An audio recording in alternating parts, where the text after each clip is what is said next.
Okay, तो हम solve करेंगे क्वेश्चन प्रैक्टिस बार चार्ट से। ठीक है, this is the most expected question.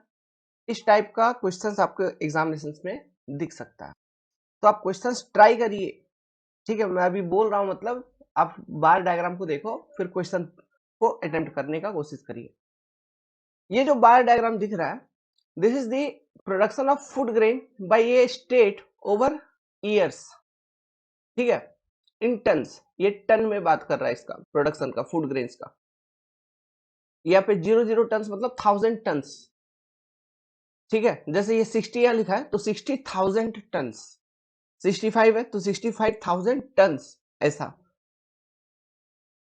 यहाँ पे ईयर लिखा हुआ है, देखिए 1989 1990 ईयर है। इधर production of food grains in tons है, किसी एक पर्टिकुलर स्टेट का है, और अलग अलग अलग बार आपको दिया गया है। पहला question, the average production of 1990 and 1991।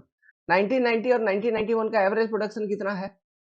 was exactly equal to the average production of which of the following pairs। अच्छा, ये क्वेश्चन है। तो देखिए, तो 1990 और 1991 का एवरेज प्रोडक्शन देखना है। तो 1990 में आपको 40,000 टन था, 1991 में 60,000 टन था, तो एवरेज प्रोडक्शन जो होगा वो कितना होगा? 40 प्लस 60 बाई 2, 50,000 टन। इतना। तो इनमें से कौन सा पेयर का एवरेज 50 बन रहा है? देखिए, 1991 और 1992, क्या ये 50 बन रहा है? नहीं, ये 105 बन रहा है। 1992 एंड 1994, क्या ये 50 बन रहा है? नहीं बन रहा है। 1993 1994, ये भी नहीं, ये भी नहीं, none of this. Answer is E. Clear है? इस तरह से क्वेश्चंस आते हैं। डेटा को समझ लिया, उसके बाद जो भी क्वेश्चन पूछ रहा है उसके अकॉर्डिंग प्लान करके आंसर कर दो। What was the difference in production of food grains between 1991 and 1994? Easy है। 1991 में 60,000 टन हुआ है, यही ना। 1994 में आपका 50,000 टन हुआ है, तो माइनस, तो ये कितना होगा? 10,000 टन। आंसर 10,000 मतलब 10,000, 40। Option number A will be correct. Clear है? क्योंकि ये 1000 टन में दिया है ना दिस ग्राफ। 60 मतलब 60,000, 45 मतलब 45,000 टन। लॉजिक समझ में आया?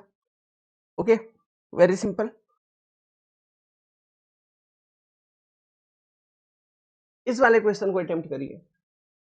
इन which of the following year was the percentage increase in production from the previous year was maximum among the given years? देखो, अब यहाँ पे बहुत सारा कैलकुलेशंस करना पड़ता हमको सभी ईयर का, लेकिन हम ऑप्शन के अकॉर्डिंग चल लेते हैं। 4 कैलकुलेशन करना है, ए बी सी डी। ठीक है, परसेंटेज निकालिए इंक्रीज इन प्रोडक्शन। 1991 का देखिए 60 हो गया, पहले था 40, तो 1991 का अगर मैं निकालूं तो 60 माइनस 40 बाई 40 इंटू 100। 1993 का अगर निकालूं तो 65 माइनस 45 बाई 45 इंटू 100। 1995 का अगर निकालूं तो 50, नहीं, 1995 में आपका 75 minus 50 by 50 into 100।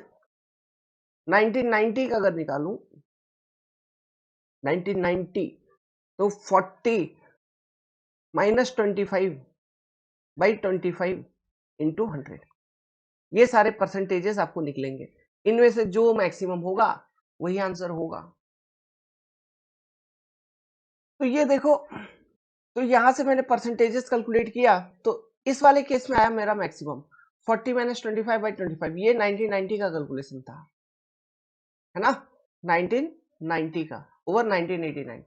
This is the maximum increase, तो answer will be option D. क्या समझे? होगा?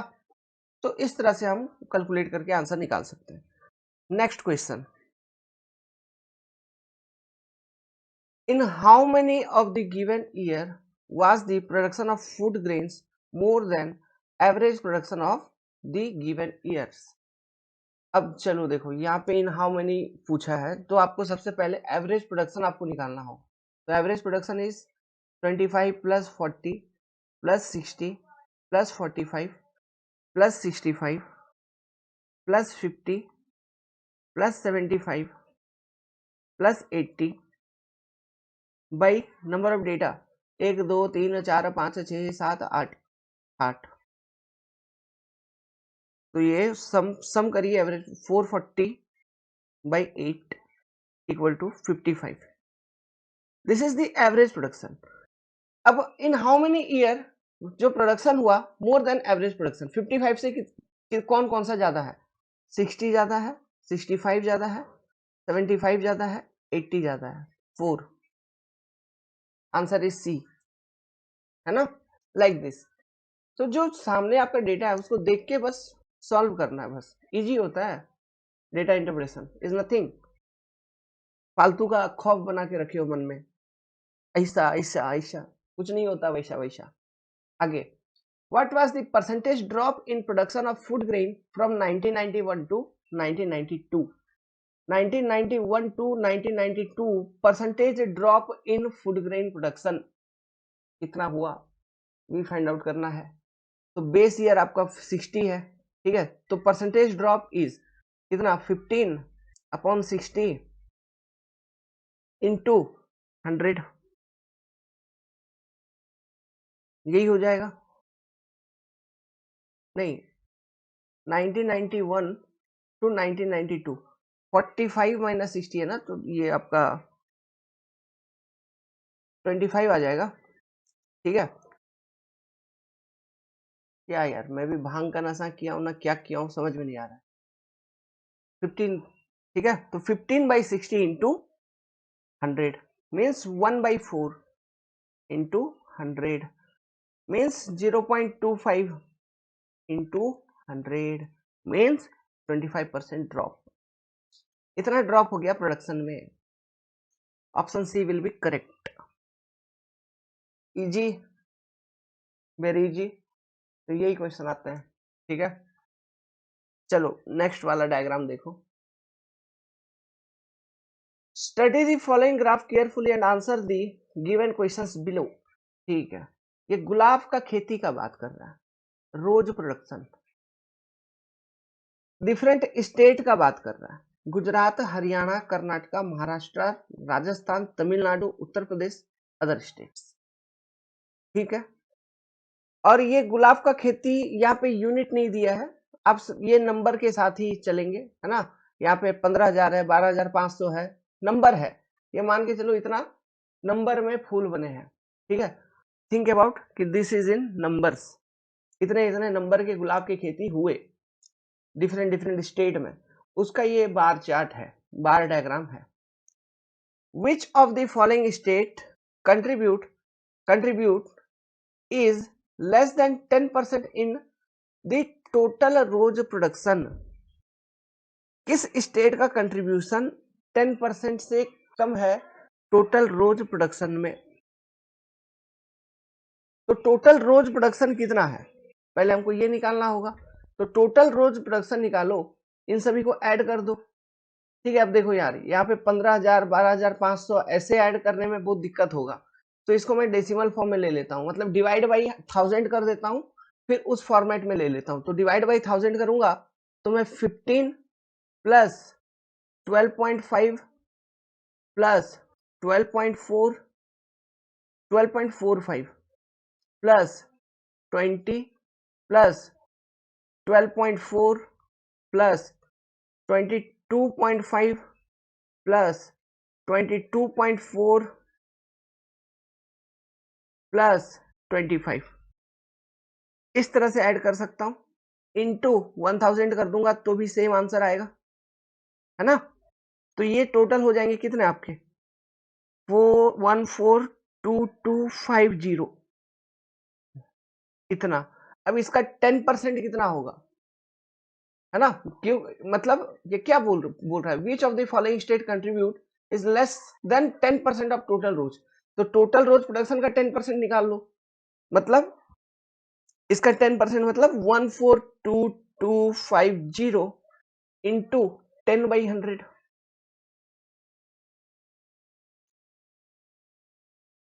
सीधा सीधा यहां से आंसर लिख देंगे 14225 आएगा ये रिजल्ट, है ना। तो इतना। अब इससे कम किसका किसका प्रोडक्शन है देख लो, इतना नंबर से कम किसका है, गुजरात का है नहीं है, गुजरात का इससे ज्यादा है, हरियाणा का है, हरियाणा का है, कर्नाटका का है, राजस्थान का है, समझ रहे हैं। तो ये आंसर होगा Haryana Karnataka Rajasthan, option C match कर रहा है देखो, राजस्थान कर्नाटका हरियाणा, है ना। तो आंसर इज सी। इस तरह का क्वेश्चन आ सकता है, इजी है, इजी है। आगे, by what percent rose production of other state is more than that of Maharashtra. अरे अदर स्टेट का रोज प्रोडक्शन कितना है, 25000, महाराष्ट्र का रोज प्रोडक्शन कितना है, 20000 divided by 20000 into 100, means simple सी बात है, 25 minus 20/20 into 100, 25% more. Option A will be correct. होगा। आगे पढ़ते हैं। What is approximate average production of roses in 1000 across all state? क्या पूछा, What is the approximate average production of roses in 1000 across all state? तो total production अभी अभी हमने निकाला था 14225, इतना निकाला था हमने टोटल प्रोडक्शन। तो आपसे एवरेज पूछ रहा है, तो टोटल कितने स्टेट है, 1 2 3 4 5 6 7 8 डिवाइडेड बाई 8 इंटू इन 1000 पूछ रहा है, तो 1000 भी पहले से डिवाइड कर दो, कैलकुलेट करके बता दो आंसर क्या होगा, अप्रोक्सीमेटली 18,000 आ जाएगा आंसर। समझ में आ रहा है क्या। पहले तो हमने एवरेज निकाला, एवरेज प्रोडक्शन कितना 1000 है ना, फिर उसको हमने इन 1000 पूछ रहा है, तो हमको 1000 से डिवाइड करने के बाद जो वैल्यू मिलेगा वो आंसर यहाँ पे बतानी है। Option D will be correct. ठीक है, इसका एग्जैक्ट वैल्यू कितना आ जाएगा, 17.78, है ना। तो अप्रोक्सीमेट हम 18,000 कह सकते हैं इसको, क्योंकि 17 से तो ज्यादा है, तो 17 तो नहीं बोलोगे, है कि नहीं।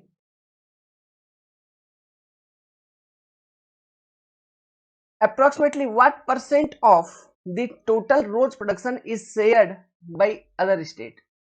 ठीक है यार, ये भी बड़ा सिंपल है, मतलब 25123 डिवाइडेड बाई 14250 इंटू 100 कितना है, यही क्वेश्चन पूछ रहा है। टोटल रोज प्रोडक्शन का जो अदर स्टेट में रोज प्रोडक्शन हो रहा है वो कितना परसेंट है, तो ये अप्रोक्सीमेटली आपको कैलकुलेट होकर निकलेगा एग्जैक्ट वैल्यू 17.54। नाउ अब आंसर देखो यार, यहाँ पे कंफ्यूजन वाली कोई बात नहीं है, अप्रोक्सीमेटली पूछ रहा है, तो जो नियरेस्ट है उसको आप टिक लगाएंगे, तो नियरेस्ट मेरे को यहाँ पे बी लग रहा है, तो इसका भी होगा ऑप्शन बी करेक्ट, अप्रोक्सीमेटली 20%, क्योंकि इसके अलावा और कुछ है नहीं, आंसर इन्हीं में से कुछ करना ही करना है, तो अप्रोक्सीमेट इज 20%। क्लियर, चलिए आगे। If the total percentage contribution of the state having production of roses below 20,000 is considered, ठीक है, which of the following statement is true? अच्छा, मतलब एक काम करो, बिलो 20,000 जितने भी स्टेट का रोजेस, मतलब जितने भी स्टेट हैं सबका टोटल प्रोडक्शन ऐड करो, टोटल प्रोडक्शन B20 बिलो 20,000, तो 15 प्लस 12.5 प्लस 12.45, ठीक है, प्लस 12.4, इन सबको ऐड करो इनटू 1000, ठीक है, ये कितना परसेंट है टोटल प्रोडक्शन का, ये क्वेश्चन पूछ रहा है। ओके, तो ये वैल्यू आ जाएगा इतना। तो ये कितना परसेंट है टोटल प्रोडक्शन का? टोटल प्रोडक्शन था 142250 इंटू 100, ठीक है, ऐसा। तो ये अप्रोक्सीमेटली आप इस रेशियो को कैलकुलेट करेंगे परसेंटेज के फॉर्म में, then it will comes to be 36.8%।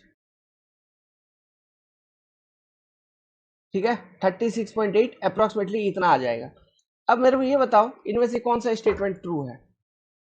It is above 40%, नहीं। इट इज एग्जैक्टली 35, नहीं। इट इज बिलो 35, ये भी नहीं, 35 से ज्यादा है। इट इज बिलो 30, नहीं। नन ऑफ दिस, यस, इनमें से कोई भी नहीं। तो आंसर विल बी ई, है कि नहीं? आंसर ई होगा। अच्छा, मैं यहाँ पे ना आपको कुछ शॉर्टकट, एक कुछ ट्रिक समझाना चाहता हूँ। जैसे ये वाला आप एग्जाम में बैठोगे, सुनना, बात सुनना, ये एग्जाम में बैठोगे, इतना बड़ा इस तरह का कैलकुलेशंस करना पड़ेगा यार, तो फिर दिक्कत नहीं है। बड़ा बड़ा डिवीजन क्या करोगे, इसको सिंपल फॉर्म में लेके आओ। जैसे सिंपल फॉर्म में लेके आने का क्या मतलब है, जैसे यहाँ पे एंडिंग में देखो ये 50 है, ये 50, इधर भी 50 आ गया, सेम, दोनों को उड़ा देंगे। तो अब क्या बचा डिवाइड करने को? 523/1422। अब थोड़ा सिंपल हुआ कि नहीं? सेम डिवाइड करोगे सेम रिजल्ट आएगा, एक बार करके देख लो। क्या है? 523/1422, सेम वही 36.77 आ रहा है ना, मतलब 36.8। ओके, 36.77% सेम आ रही है अभी भी।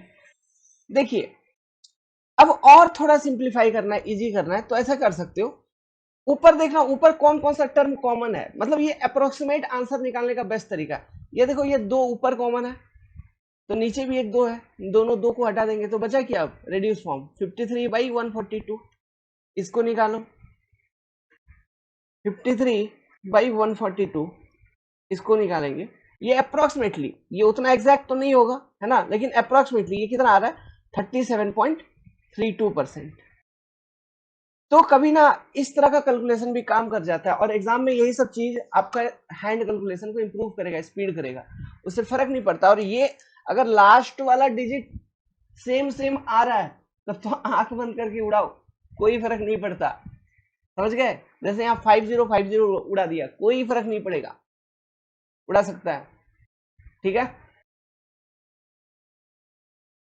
तो अभी तक आप जो क्वेश्चन पढ़ रहे थे बार डायग्राम का, वो तो एग्जाम्पल था आपका सिंपल बार डायग्राम, सिंपल, है ना। अब जो हम करेंगे, it is example of multiple bar diagram. Multiple bar diagram कहने का मतलब, यहाँ पे आप देख पा रहे हैं, ये कोई एक कंट्री का डिफरेंट ईयर्स का इंपोर्ट एंड एक्सपोर्ट का बार डायग्राम दिया है। तो ईयर 1993 में इंपोर्ट एक्सपोर्ट, ईयर 1994 में इंपोर्ट एक्सपोर्ट। तो इस तरह का जो बार डायग्राम्स होते हैं, इसको हम क्या बोलेंगे? Multiple bar diagram. इसको हम क्या बोलते हैं बाबू? Multiple bar diagram. So this is example of your multiple bar diagram. तो यहां से अब क्वेश्चंस अटेम्प्ट करते हैं, चलिए सॉल्व करते हैं।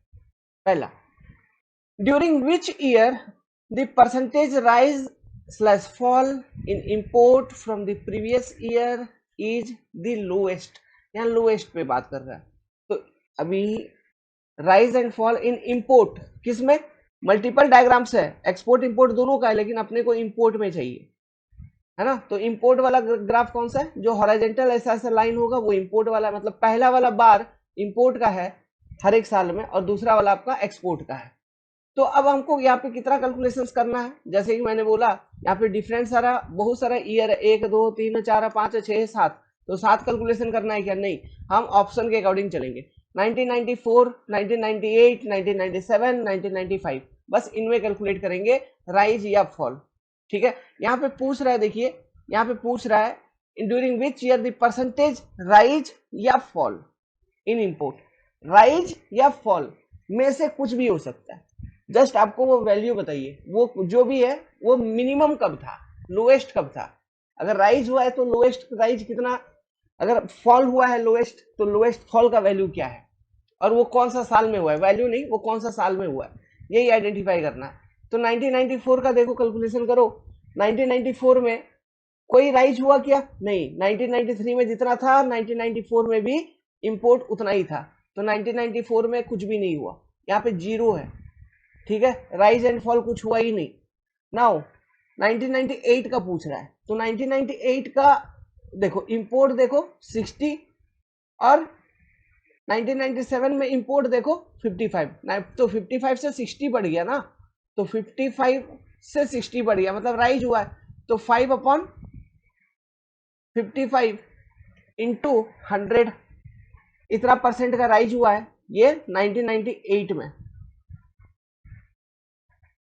ओके 1997 का देखो, अब 1997 में इंपोर्ट 55 और 1996 में 45, तो अगेन यहां से राइज ही हुआ है इंपोर्ट का तो राइज हुआ है, तो कितना राइज हुआ है 10/45 इंटू 100, इतना राइज हुआ है 97 में, ठीक है। नाउ 1995 में देखते हैं, 30 से 40 इसमें भी राइज ही हुआ है, ठीक है। इंपोर्ट पहले देखो 1995 का बताना है तो प्रीवियस ईयर बताओगे, 40 के 1994 के कंपैरिजन में करोगे तो 30 से 40 राइज कर गया ना इंपोर्ट, है ना, तो 10/30 इंटू 100, तो ये तो आपको सीधा ये रेशियो 33.33%, ये 9.09%, और ये वाला आपका आ गया 22.22%। तो मिनिमम कब था, ये आंसर है। तो सीधा देख के हम आगे कैलकुलेट नहीं भी करते तो चलता, देख के ही बता सकते थे। लोएस्ट वाज 0, ये मैं कैलकुलेट इसलिए करवाया क्योंकि आप प्रैक्टिस कर रहे हैं कैसे कैलकुलेट किया जाता है, कम से कम वो तो देख लोगे, है ना।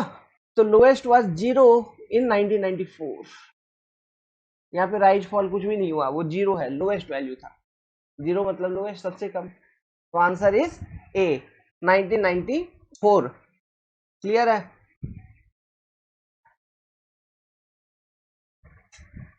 What is the ratio of total import to total export for all the given years together?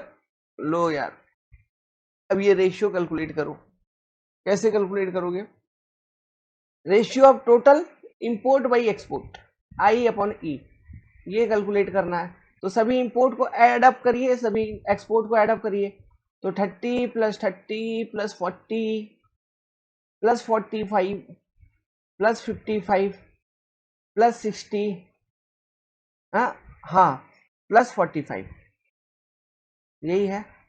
1 2 3 4 5 6 7, 1 2 3 4 5 6 7, ठीक है। नाउ एक्सपोर्ट 40 45 + 30 + 40 + 60 + 50 + 55, 1 2 3 4 5 6 7, एक बार वेरीफाई कर लेना ग्राफ वगैरह में, नहीं तो क्या होता है कंफ्यूजन आ जाता है। तो ये रेशियो निकालो कितना आ रहा है, इनमें से कोई भी एक रेशियो आएगा क्या, इनमें से कोई भी नहीं आएगा, answer will be E. Okay, क्योंकि ये जो रेशियो आएगा ये आएगा आपका 61/64 रेड्यूस फॉर्म में, ठीक है, इतना आएगा आपका रेशियो 61/64। तो ये कोई भी है क्या, नहीं है। तो देखिए एग्जाम में कोई जरूरी नहीं है कि समय हमेशा नॉन ऑफ दिस आंसर होगा, नहीं, वो रियली कैलकुलेट भी करवा सकता है आपसे, इट इज ऑल्सो ट्रू, ठीक है। तो आपको कैलकुलेशंस कंप्लीट करना है। In which of the following pair of year the total import is equal to total export? चलो यार, इंपोर्ट और एक्सपोर्ट दोनों का निकालना है, वो इक्वल है कि नहीं देखना है। 1996 और 1997 के बीच में, 1996 में पहले इंपोर्ट देख लो, इंपोर्ट कितना 1996 का 45 प्लस 1997 का इंपोर्ट कितना 55, मतलब क्या हो गया 100। एक्सपोर्ट कितना 1997 का, सॉरी 6 का देख लो पहले, 6 का एक्सपोर्ट है तुम्हारा 40 और 1997 का एक्सपोर्ट कितना है 60, मतलब ये दोनों 100 हो गए ना, तो इंपोर्ट इक्वल टू एक्सपोर्ट है यहाँ पे, ये कंडीशन तो ए में वैलिड है ना। अब देखो यहाँ पे ऑल ऑफ दिस भी ऑप्शन है, तो कोई एक सेकंड वाला ऑप्शन चेक कर लो, ऑप्शन नंबर बी चेक कर लो, 1993 और 1998 का बोल रहा है, तो इंपोर्ट 1993 में 30, 1998 में इंपोर्ट 60 मतलब 90, ठीक है, और एक्सपोर्ट कितना 1998 में, एक मिनट, सॉरी 1993 में एक्सपोर्ट हो गया 40 और 1998 में एक्सपोर्ट हो गया 50, तो ये भी बन रहा है 90 यार, 40 प्लस 90, तो यहाँ पर भी इक्वल है। तो मेरे को लगता है ये 1998 वाला और 1999 वाला, ये दोनों भी सेम है ना, तो answer will be all of this, 13 का डी। ओके, सभी करेक्ट है, क्योंकि इन सभी पेयर में इंपोर्ट इक्वल टू एक्सपोर्ट बन रहा है कि नहीं, बन रहा है।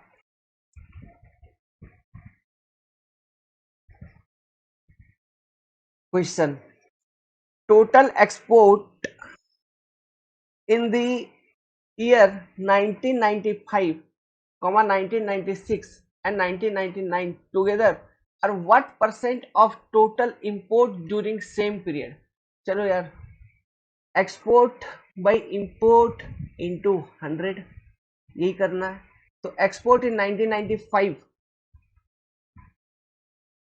30 प्लस 1996 का 40 प्लस 1999 का 55 डिवाइडेड बाई इंपोर्ट 1995 का 40 plus import of 1996 45 plus import of 1999 45 into 100, बताओ कितना है। तो ये तो तुम्हारा बन रहा है अप्रोक्सीमेटली 96.15%। समझ रहा है बात को, ठीक है, कितना बन रहा है 96.15%। तो कौन सा आंसर है, कोई भी है क्या, अप्रोक्स आसपास भी नहीं चल रहा है ना, 96 या तो एग्जैक्ट वैल्यू 93, 107 इधर 100 से पार हो गया, नन ऑफ दिस बाबू। यहाँ पे option E will be most correct है ये नहीं, क्लियर है। ओके, पढ़िए, विच of the following pair of year and the percent increase in export over the previous year is correctly matched। चलो यार, या मैच दी फॉलोइंग खेलना है, एक्सपोर्ट का क्वेश्चन है ये, है ना, और ईयर गया 1996, 1996 में एक्सपोर्ट का परसेंटेज इंक्रीज कितना, तो ये 10/30 है ना, इंटू 100 मतलब 33.33, ये तो होगा नहीं। 1997 में देख लो, देखो भाई मैं कैलकुलेशन ऐसे कर रहा हूँ क्योंकि मेरे को ये परसेंटेज कैलकुलेट करने का आदत है ना, तो आपको भी वो प्रैक्टिस में लाना होगा, वो रेशियो वगैरह कुछ कुछ फ्रैक्शन, जैसे 1/2 क्या होता है, कह रहा हूँ सुनो, 1/2 क्या होता है, 1/5 क्या होता है ना, जैसे 1/2 क्या होता है, 1/2 इज 0.5 मीन्स 50%, है ना, 1/5 मीन्स 0.2 मीन्स 20%। इस तरह 1/3 क्या होता है, 1/4 क्या होता है, 1/5 क्या होता है, 1/6 क्या होता है, इस तरह से करके कम से कम 1/20 तक याद कर लो, बहुत काम का चीज है वो भी, है ना, कभी कभी डायरेक्ट सीधा सीधा क्वेश्चन आंसर वहीं से बन जाता है, वही फ्रैक्शन वगैरह से, ये चीज भी आप याद कर लीजिए, उसको डेसिमल फॉर्मेट में क्वेश्चन सॉल्विंग में काम आएगा। ओके, तो इसमें से कोई भी मैच नहीं करेगा, आप चेक कर लो, no one, nothing will match, तो answer will be option number E, ठीक है, इसमें से कुछ भी मैच नहीं करेगा। ओके, एक्सपोर्ट में परसेंटेज इंक्रीज किसी में मैच नहीं करेगा, 1995 में निकालोगे तो इसमें तो डिक्रीज हुआ है, ठीक है, एक्सपोर्ट में डिक्रीज हुआ है, वो भी कितना, ये डिक्रीज हुआ है 15/45, है ना, यही होगा 15/45 इंटू 100, तो ये तुम्हारा 15/45 मतलब 1/3 अगेन ये आ रहा है, 33.33 ये भी है, तो ये तो आ रहा है यार, ये तो 33.33 आ रहा है, इतना आ रहा है, यहाँ पे क्वेश्चन में भी दिया है तो मैं आंसर ई कैसे बोल दिया। अरे बाबू ये डिक्रीज हुआ है, यहाँ पे इंक्रीज पूछा है। Again read the question carefully.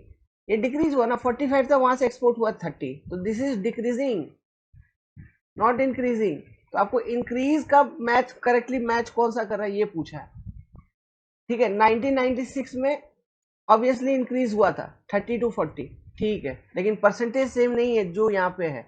1997 में आपको 40% इंक्रीज दिखा रहा है, मतलब यहाँ पे इंक्रीज है, डेफिनेटली इंक्रीज है। अब देखो इंक्रीज है, 40 to 60 हुआ है, लेकिन वो 40% है क्या इंक्रीज?